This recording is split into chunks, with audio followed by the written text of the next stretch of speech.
Welcome to another episode of China Update, where I provide you with the most up-to-date political, economic, and geostrategic analysis on the world's number 2 economy. My name is Tony.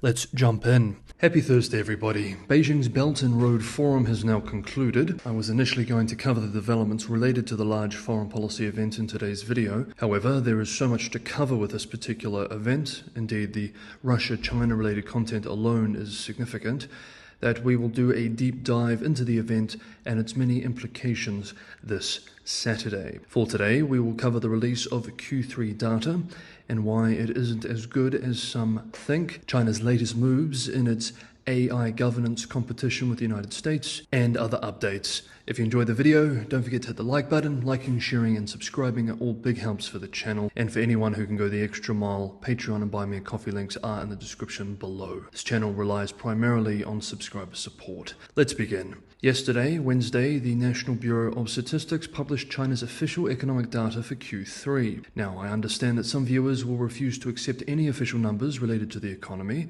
and we do indeed need to take some of this with a grain of salt, but it is important to follow these releases as many actors, from policymakers to households to domestic investors, respond to them.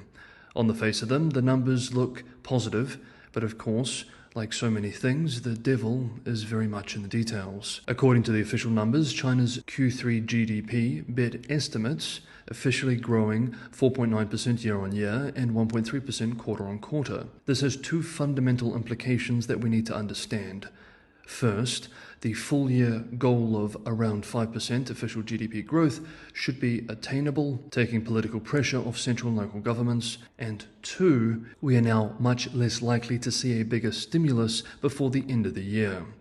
As Zhang Zhiwei, chief economist at Pinpoint Asset Management, put it yesterday, quote, "The improvement in Q3 economic data makes it less likely for the government to launch stimulus in Q4, as the growth target of 5% is set to be achieved." End quote. Economists with Citibank wrote in a note yesterday, quote, "China's GDP growth was a strong beat, perhaps representing the strongest confirmation of a cyclical bottom." End quote. Economists with Nomura Holdings Inc. in a note yesterday were more cautious, however, writing that the better economic data, quote, "might be driven by base effects, price factors, or sample bias to some extent." End quote. According to the National Bureau of Statistics data, retail sales, a good proxy for consumption, rose 5.5% year-on-year in September, up 6.8% in the first 3 quarters compared to the same period a year ago. This very much is a positive sign. However, the growth in industrial production was mainly driven by manufacturing and state-owned companies, as opposed to being driven by the private sector. The job market also improved, with the surveyed urban unemployment rate dropping to 5% in September, the best place it's been since November 2021. However, we do not have the breakdown by age, so we do not know how youth unemployment is tracking, but we can assume that it's likely still at historically high levels. There is a critical question that we need to ask too. Assuming this official growth data are accurate, how much of it was healthy growth and how much of it was unhealthy growth? Quote, "To me, the quality of growth has always mattered more than China's reported GDP growth, mainly because a substantial share of the latter occurs in the form of non-productive investment under soft budget constraints, and so will eventually be reversed. But for all the improvement in the second half of 2023, it is important to remember that nothing substantial has changed. Some of us were expecting better numbers only because of the acceleration of supply-side stimulus, which showed up especially in the surge in debt. And that surge has been substantial. At the beginning of this year, I wrote that after the terrible 10 percentage point increase in China's debt to GDP ratio in 2022, I expected a much lower increase in 2023, perhaps of 2 to 4 percentage points. Needless to say, I was far too optimistic. China's debt to GDP ratio will probably rise by 9 to 10 percentage points this year. In the first 3 quarters of 2023, total social finance rose by 29.3 trillion yuan, an amount equal to about 32% of the period's GDP. This increase in debt, remember, is supposed to lead to a nominal increase in GDP of about 5 to 6%. That's an awful lot of debt for so little growth. That is why I argue that the extent of high-quality growth matters far more than the extent of GDP growth. For now, we are likely to see continued and improved growth in the Chinese economy through the end of this year and into next. But until there is a real transfer of income to households that boosts domestic consumption sustainably and a declining reliance on surging debt to keep the numbers growing, China's structural problems are unchanged." End quote. Meanwhile, it's the ongoing property crisis which is still a big black spot on the economic outlook too. In the first 3 quarters, investment in property development dropped 9.1% year-on-year, widening from an 8.8% decline in the first 8 months. Property sales dropped 7.5% year-on-year by floor space and 4.6% by value, both steeper than the declines in the first 8 months. Harry Hall, chief economist at Macquarie Group Limited, expressed with the data, quote, "Property is the main concern. After falling for more than 2 years, I tend to think the drag will be less next year, but I can be wrong. Even if I am right, the road will be very bumpy." End quote. And on this topic, US outlet The Wall Street Journal writes today that China's massive country garden hasn't made a $15.4 million interest payment on an outstanding dollar bond, according to 2 investors who hold the bond.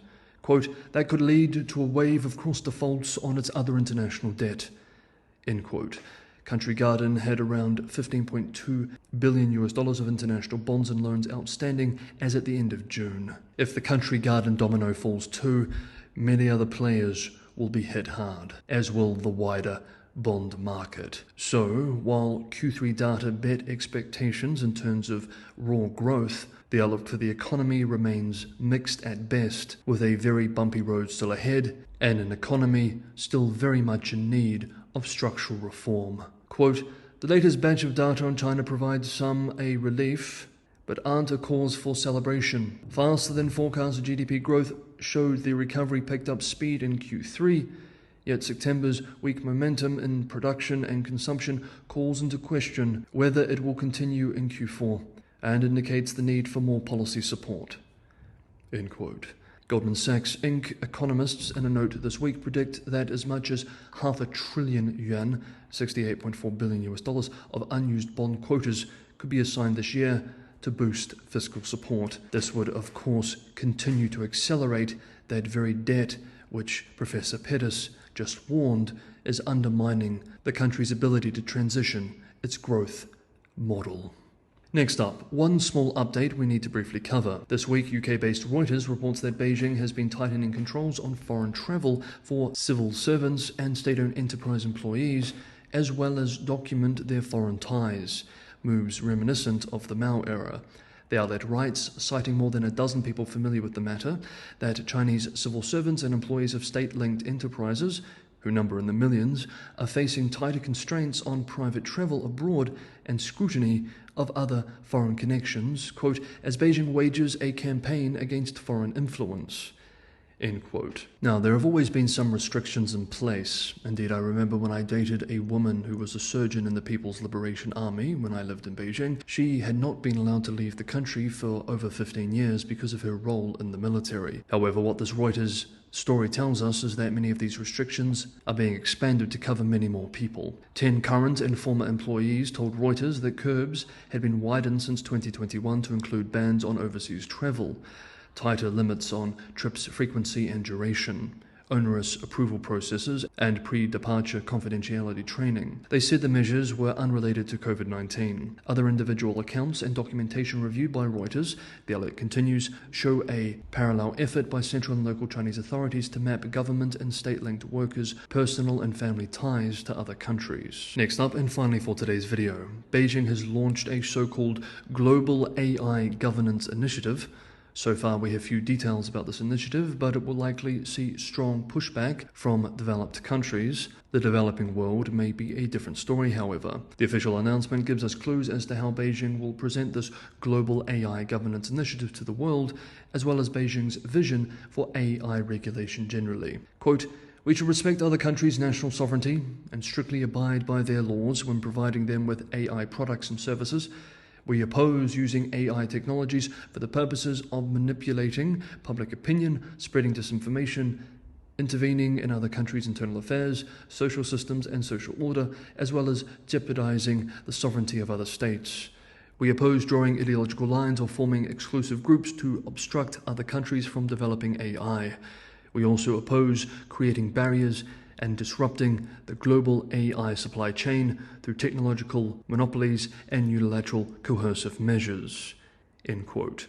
Unsurprisingly, the language very much is pushing back against the US efforts of recent years to restrict AI, chip and other critical high-end technology to China. Indeed, AI governance may well be the next new front in the multi-theater conflict between the US and China.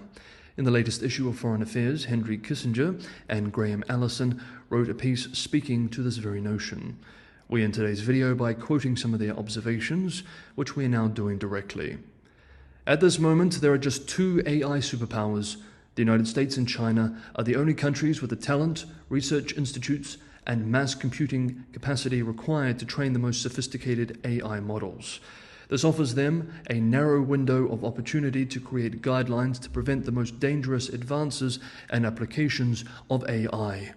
US President Joe Biden and Chinese President Xi Jinping should seize this opportunity by holding a summit, perhaps immediately after the Asia-Pacific Economic Cooperation's meeting in San Francisco in November, where they could hold extended, direct, face-to-face discussions on what they should see as one of the most consequential issues confronting them today. Biden and Xi should thus meet in the near future for a private conversation about AI arms control. To inform the next round of their discussions, they should create an advisory group consisting of US and Chinese AI scientists and others who have reflected on the implications of these developments. This approach would be modeled on existing track 2 diplomacy in other fields, where groups are composed of individuals chosen for their judgment and fairness, although not formally endorsed by their government. From our discussions with key scientists in both governments, we are confident that this can be a highly productive discussion." We end the direct quote here. These observations feel almost overly optimistic in the current political environment with US-China relations, and I would personally argue that the road of competition rather than cooperation on AI governance is, for better or for worse, more likely to be taken by the two powers. But we will see. I would be interested to know your thoughts on this topic in the comments below. That is today's episode of China Update. Thank you so much everybody for watching. Have a wonderful Thursday, and I will see you all tomorrow.